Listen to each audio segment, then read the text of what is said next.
प्यारे विद्यार्थियों नमस्कार। गायत्री स्कूल सांचौर की यूट्यूब की ऑनलाइन क्लास में आपका आज स्वागत है। आज के इस वीडियो में हम अलंकार का भाग 2 पढ़ेंगे। कल हमने अलंकार का सामान्य परिचय पढ़ा था। एक बार फिर हम कल का पुनः वो रिवीजन कर लेते हैं। अलंकार का सामान्य अर्थ आभूषण या गहना होता है। अलंकार की परिभाषा है काव्य की शोभा बढ़ाने वाले शब्दों को अलंकार कहते हैं। वे शब्द जो कविता में चमत्कार उत्पन्न करते हैं, जिससे कविता की शोभा बढ़ती है, उसे अलंकार कहते हैं। फिर हमने पढ़ा था कि भाई अलंकार के भेद कितने हैं। तो हमने शब्दालंकार और अर्थालंकार पढ़ा था। शब्दालंकार का अर्थ होता है शब्द से काव्य में चमत्कार उत्पन्न होता है, उसे शब्दालंकार कहते हैं। और अर्थालंकार में काव्य में जहाँ अर्थ से चमत्कार उत्पन्न होता है, उसे हम अर्थालंकार कहते हैं। तो ये तो बात हो गई शब्दालंकार और अर्थालंकार की। फिर बात आती है कि भाई शब्दालंकार में कौन कौन से अलंकार आते हैं। तो सबसे पहले हमने पढ़ा था अनुप्रास अलंकार को, कि अनुप्रास अलंकार किसे कहते हैं। तो अनुप्रास में वर्ण की आवृत्ति बार बार होती है, अक्षर की आवृत्ति होती है। आवृत्ति का अर्थ है पुनः आना, बार बार। वही वर्ण जब बार बार काव्य में आता है तो वहाँ पर है वो अनुप्रास अलंकार होता है। जैसे मैंने कल आपको उदाहरण भी बताए थे कि भगवान भक्तों की भयंकर भूरी भीति भगाई, तो यहाँ पर भ वर्ण की आवृत्ति हुई है। उसी प्रकार से तरनी तनुजा तट तमाल तरुवर बहुसाय, तो यहाँ पर त वर्ण की आवृत्ति हुई है। त वर्ण बार बार आया है, जिससे क्या होता है कि जब एक ही वर्ण बार बार आता है तो काव्य में चमत्कार आ जाता है, काव्य की शोभा बढ़ जाती है। तरनी तनुजा, तरनी की जगह अगर मैं नदी लिख दूं तो वो शब्द का पर्याय लिखने से काव्य में क्या होता है, चमत्कार गायब हो जाता है, चमत्कार नहीं रह पाता, तो उसे कहते हैं शब्दालंकार। फिर दूसरा था शब्दालंकार में यमक अलंकार। यमक अलंकार में हमने पढ़ा था कि एक ही शब्द, अनुप्रास में एक ही वर्ण और यमक में एक ही शब्द, एक ही शब्द जब एक से अधिक बार आता है और प्रत्येक बार अर्थ अलग अलग निकलता है, उसे यमक अलंकार कहते हैं। जैसे कनक कनक ते सो गुनी मादकता अधिकाय, वाह खाए बोराए जग इहीं पाए बोराय, तो यहाँ पर कनक कनक शब्द 2 बार आया है। पहले कनक का अर्थ धतूरा और दूसरे का अर्थ सोना होता है। उसी प्रकार से एक और मैंने आपको बताया था उदाहरण, 3 बेर खाती थी वो 3 बेर खाती है, नगन जड़ाती थी वो नगन जड़ाती है, विजय डुलाती थी वो विजय डुलाती है। ये छत्रपति शिवाजी पर लिखा गया ये जो काव्य है, और इसमें छत्रपति शिवाजी की वीरता का बखान किया है। अब हम पढ़ेंगे आज शब्दालंकार का तीसरा जो भेद है, वो है श्लेष अलंकार। तो देखिए श्लेष अलंकार किसे कहते हैं। काव्य में जहाँ कोई शब्द एक ही बार आए, ध्यान रखें, काव्य में जहाँ कोई शब्द एक ही बार आए, कोई शब्द एक ही बार आए, उसके अर्थ अलग अलग निकलते हो, उस शब्द का अर्थ है वो अलग अलग निकलता हो, तो उसे क्या कहते हैं, श्लेष अलंकार कहते हैं। श्लेष का सामान्य अर्थ होता है चिपकना। इस श्लेष का सामान्य अर्थ क्या होता है, चिपकना। अब ये एक ही शब्द होता है, वो अलग अलग शब्दों के साथ चिपक करके उसका अर्थ है वो अलग अलग देता है। वो कैसे, देखो, यहाँ उदाहरण दिया है कि रही मन पानी राखिए बिन पानी सब सून, पानी गए ना उबरे मोती मानो चून।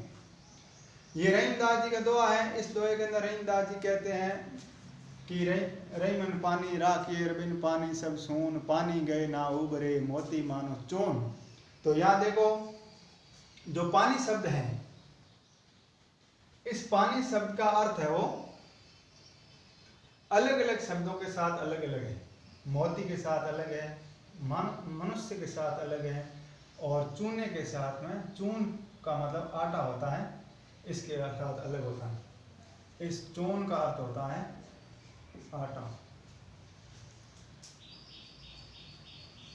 तो ये पानी शब्द है। इस पानी शब्द का अलग अलग शब्दों के साथ अलग अलग अर्थ हैं। अगर पानी शब्द का अर्थ हम मोती के साथ में लें तो मोती के साथ में इसका अर्थ होता है चमक। मोती में अगर चमक है तो वह मूल्यवान है, मोती में चमक नहीं है तो उसका कोई मूल्य नहीं है। मनुष्य के साथ में होता है विनम्रता, मनुष्य की इज्जत। अगर मनुष्य का पानी उतर जाता है तो मनुष्य कोई काम का नहीं रहता है। पानी होना चाहिए, कहते हैं ना ये पानीदार आदमी है। पानीदार आदमी का मतलब होता है इज्जतदार। जो मनुष्य इज्जतदार होता है उसको कहते हैं पानीदार। तो पानी, मनुष्य के साथ पानी का अर्थ होता है इज्जत। और चून का अर्थ आटा होता है। आटे के साथ में पानी का अर्थ अलग होता है। यहाँ होता है जल।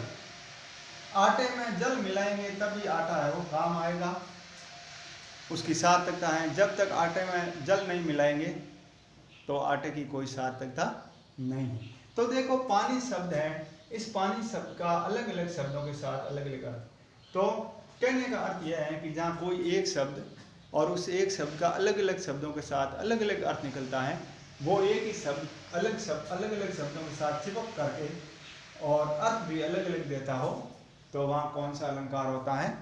वहाँ श्लेष अलंकार होता है। फिर है अगला दूसरा जो उदाहरण है, ये उदाहरण है सुब्रन को ढूंढत फिरे कवि कामी अरु चोर। सुब्रन को ढूंढत फिरे कवि कामी और अरु चोर। तो यहाँ पर कवि, कामी और चोर। कवि का मतलब होता है जो काव्य रचना करता है, उसको कवि कहते हैं। कामी पुरुष होता है जो लावण्य रूप को, सुंदर रूप को देख करके उसकी तरफ मोहित हो जाता है, आकर्षित होता है, उसको जिसमें काम भावना होती है, उसको कामी कहते हैं।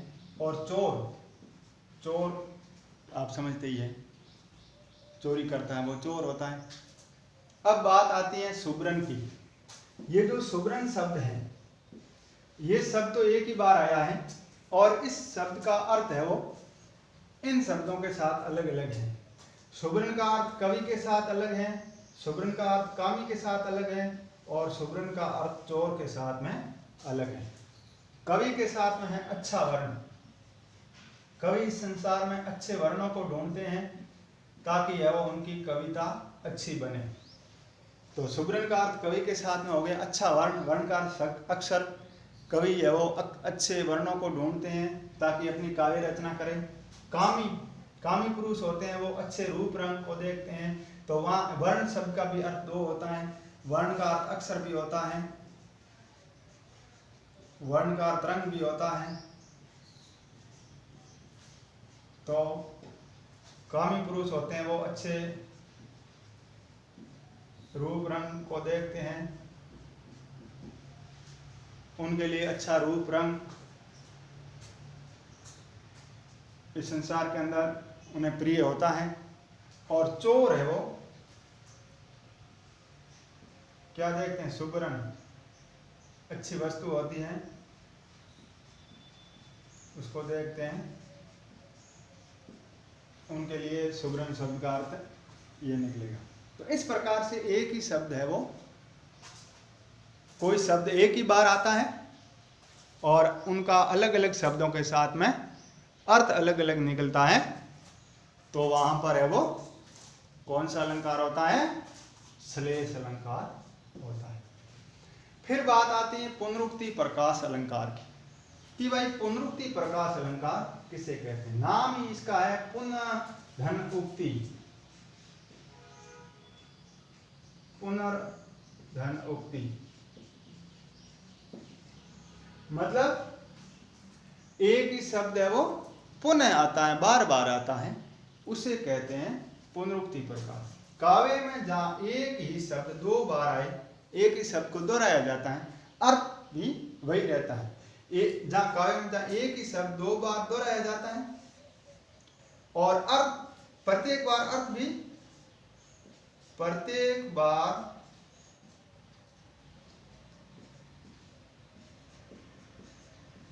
वही निकलता है, अर्थ में कोई बदलाव नहीं आता है, प्रत्येक बार अर्थ वही निकलता है। यमक में क्या होता है कि एक ही शब्द एक से अधिक बार आता है और प्रत्येक बार अर्थ है वो अलग अलग होता है, लेकिन पुनरुक्ति प्रकाश में क्या होता है, एक ही शब्द को दो बार दोहराया जाता है और प्रत्येक बार अर्थ वही निकलता है, तो वहां पर पुनरुक्ति प्रकाश अलंकार होता है। जैसे पुनि पुनि कहत कौन है माता को तेरो तात, गोरे नंद जसोदा गोरी तुम कत श्याम शरीर, तारी दे दे हंसत ग्वाल सब सीख देत बलवीर। ये सुदामा और श्री कृष्ण जब गायें चराने जाते हैं तो उस समय बलराम और श्री कृष्ण जब गायें चराने जाते हैं तो बलराम है वो श्री कृष्ण को चिढ़ाता है और चिढ़ा करके कहते हैं पुनि पुनि कहत, पुनि पुनि देखो आया, पुनि पुनि करते हैं बार बार, पुनि पुनि शब्द मतलब एक ही शब्द दो बार दोहराया गया है, दोनों ही बार अर्थ वही निकलता है, पुनि पुनि करता था बार बार। पुनि पुनि कहत कौन है माता, कऊ तेरो तात, कौन तेरी माता है और कौन तेरा पिता है, तारी दे दे हंसत गवाल सब सीख देत बलवीर। बलराम है वो इस प्रकार ताली देकर के हंसता है और श्री कृष्ण को चिढ़ाता है तथा ग्वालों को शिक्षा देता है। तो ये पुनि पुनि है वो पुनरुक्ति प्रकाश अलंकार है। फिर आगे है गहरी गहरी घटा घेरी है गगन में, आनी कयो श्याम मोसो चलो झूली बेको आजू, आंख खोली देखी तो घन है न घन श्याम, वे साई बूंदे मेरे आंसू वे दृगन में। ये अपने 10वीं के सिलेबस में है। गहरी गहरी का मतलब होता है उमड़ घुमड़ करके आसमान में काली घटाएं घिर गई। श्रावण के महीने में आसमान में उमड़ घुमड़ करके काली घटाएं घिरी हुई हैं। एक नायिका को स्वप्न आता है और वो स्वप्न में देखती हैं कि सावन के महीने में आसमान में काली काली घटाएं छा गई हैं, मेघ उमड़ घुमड़ करके आ गए हैं, बिजली चमक रही है और बागों में झूले झूलने लग गए हैं। तब श्री कृष्ण आकर के नायिका को कहते हैं कि चलो आज झूला झूलने चलते हैं। तो यहाँ गहरी गहरी का मतलब होता है उमड़ घुमड़ करके, तो दोनों का अर्थ है वो एक ही निकलता है। इसलिए यहाँ कौन सा अलंकार है, यहाँ पर है वो पुनरुक्ति प्रकाश अलंकार है। अब हम पढ़ेंगे अर्थालंकार। अब अर्थालंकार किसे कहते हैं। अर्थालंकार में क्या होता है कि काव्य में जहाँ अर्थ से चमत्कार उत्पन्न होता है, यहाँ शब्द का पर्यायवाची अगर लिखेंगे तो भी कोई फर्क नहीं पड़ेगा, क्योंकि यहाँ अर्थ से काव्य में चमत्कार उत्पन्न होता है, न कि शब्द से। अर्थधन अलंकार है, अर्थात काव्य में जहाँ अर्थ से चमत्कार उत्पन्न होता है। अब अर्थ अलंकार में पहला हम पढ़ेंगे उपमा। कहते हैं उसकी उपमा दी गई। उपमा देने का अर्थ है किसी से किसी की तुलना करना। तो उपमा का सामान्य अर्थ है तुलना करना। परिभाषा है काव्य में जहां उपमेय, उपमेय कहते हैं प्रस्तुत वस्तु जिसके बारे में वर्णन किया जाता है, वो प्रस्तुत वस्तु क्या कहलाती है, वो उपमेय कहलाती है। उदाहरण पढ़ेंगे तब आपको उपमेय और उपमा समझ में आएगा। तो उपमेय का अर्थ है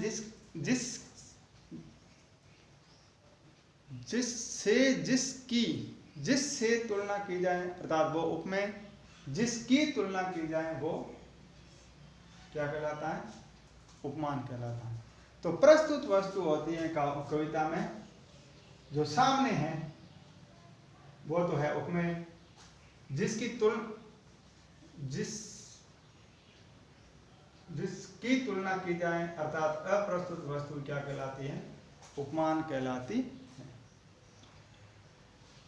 उपमा अलंकार में कुछ वाचक शब्द हैं जिससे उपमा अलंकार की पहचान की जाती है कि ये शब्द जहां पर, ये वाचक शब्द जिस उदाहरण में होते हैं वहां पर उपमा अलंकार होता है।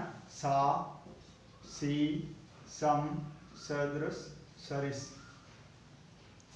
ये उपमा अलंकार के जो उदाहरण है उसको पहचान करने के वाचक शब्द हैं।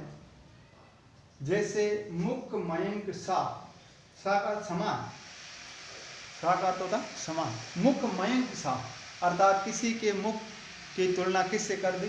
चंद्रमा से कर दी। अगर मैं यहाँ मयंक की जगह चंद्र लिख दूँ, मुख चंद्र सा, तो भी कोई फर्क नहीं पड़ता, क्योंकि ये अर्थ अलंकार है, शब्द अलंकार नहीं है। शब्द अलंकार के अंदर अगर पर्यायवाची लिखते हैं तो काव्य में चमत्कार है वो गायब हो जाता है, लेकिन यह अर्थ अलंकार के अंदर है वो, यहाँ काव्य के अंदर अगर उसका पर्यायवाची लिख दिया जाए तो भी कोई फर्क नहीं पड़ता है। तो यहाँ है मुख, मयंक, सा अर्थात किसी का मुख है वो चंद्रमा, किसी का मुख सुंदर है और उस मुख की तुलना किससे कर दी? चंद्रमा से, कि इसका मुख तो चंद्रमा के समान सुंदर है, चंद्रमुखी। देखो ये चंद्रमुखी है अर्थात तो यहाँ पर प्रस्तुत वस्तु क्या है? मुख। ये मुख तो है उपमेय, मुख क्या है? उपमेय है, प्रस्तुत वस्तु है। और इस उपमेय की तुलना किससे कर दी? इस उपमान से। तो ये क्या है? ये उपमान है। मयंक क्या है? उपमान।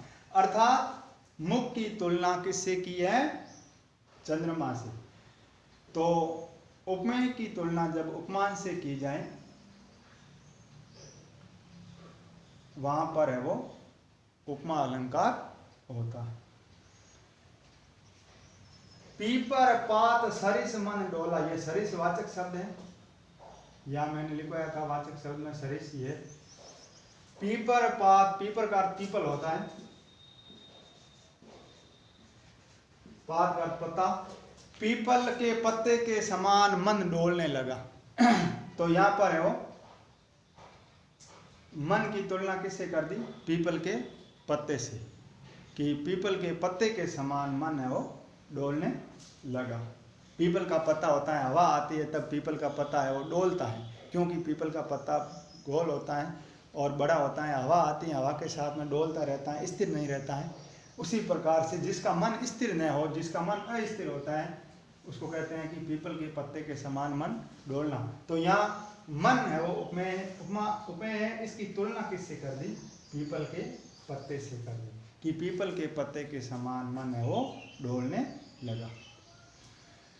फिर है लखन, उत्तर, आहुति, सरिस, भृगुबर, कोपु, कृषाणु। ये 10वीं के अंदर हिंदी में दूसरा पाठ है, तुलसीदास द्वारा रचित राम लक्ष्मण परशुराम संवाद, उसमें से ये लिया गया है। तो यहाँ पर इसका अर्थ है लखन, उत्तर, आहुति, सरिस। देखो ये सरिस वाचक शब्द है। लक्ष्मण का उत्तर आहुति के समान है। लक्ष्मण जब परशुराम को बार बार कठोर शब्दों में उत्तर दे रहे हैं तो उस समय लक्ष्मण का एक एक उत्तर परशुराम की अग्नि को, क्रोध रूपी अग्नि को बढ़ाने वाला था। तो घी के अंदर जब आहुति डाली जाती है, आग में जब आहुति डाली जाती है तो उससे है वो अग्नि भड़क उठती है। उसी प्रकार से जब लक्ष्मण एक एक उत्तर परशुराम को देते हैं तो परशुराम का क्रोध है वो भड़क जाता है। तो यहाँ लक्ष्मण का उत्तर है वो किसके समान बताया है? आहुति के समान। तो लक्ष्मण के उत्तर उपमेय है और आहुति है उपमान है। अर्थात लक्ष्मण के उत्तर की तुलना किससे कर दी? लक्ष्मण के एक एक जो परशुराम को प्रत्युत्तर दे एक एक शब्द है उसकी तुलना किससे की है? आहुति से की है। तो और सरिस वाचक शब्द हैं भृगुबर, कोपु, कृषाणु। भृगुबर किसके लिए आया है? परशुराम के लिए। परशुराम के क्रोध को बढ़ाने वाला। लक्ष्मण का एक एक उत्तर आहुति के समान था, जो परशुराम के क्रोध रूपी अग्नि को, यहाँ पर रूपक अलंकार है इस पंक्ति में, रूपक हम आगे पढ़ेंगे तब पता चलेगा।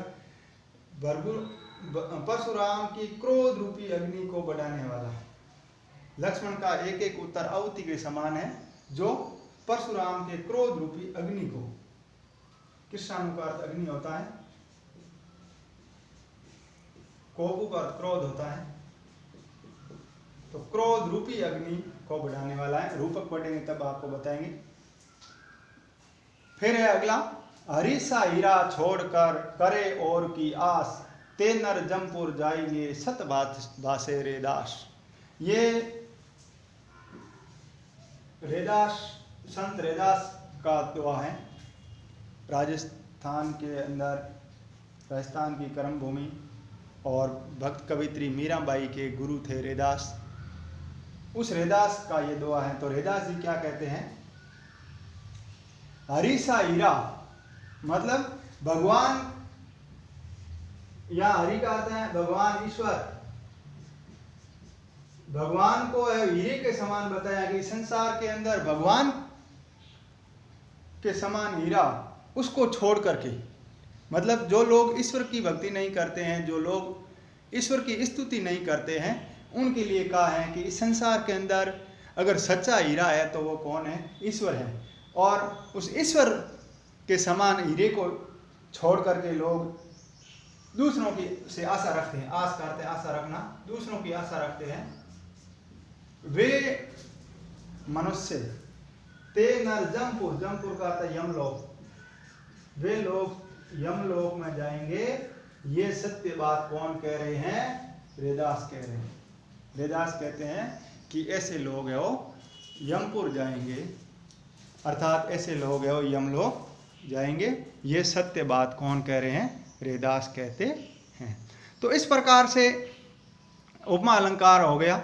उपमा अलंकार में क्या होता है कि जब काव्य में उपमेय की तुलना उपमान से की जाती है। उपमेय तो होता है प्रस्तुत वस्तु, और उपमान होता है अप्रस्तुत वस्तु। तो प्रस्तुत वस्तु की तुलना अप्रस्तुत से की जाती है, और उसमें कुछ वाचक शब्द होते हैं जो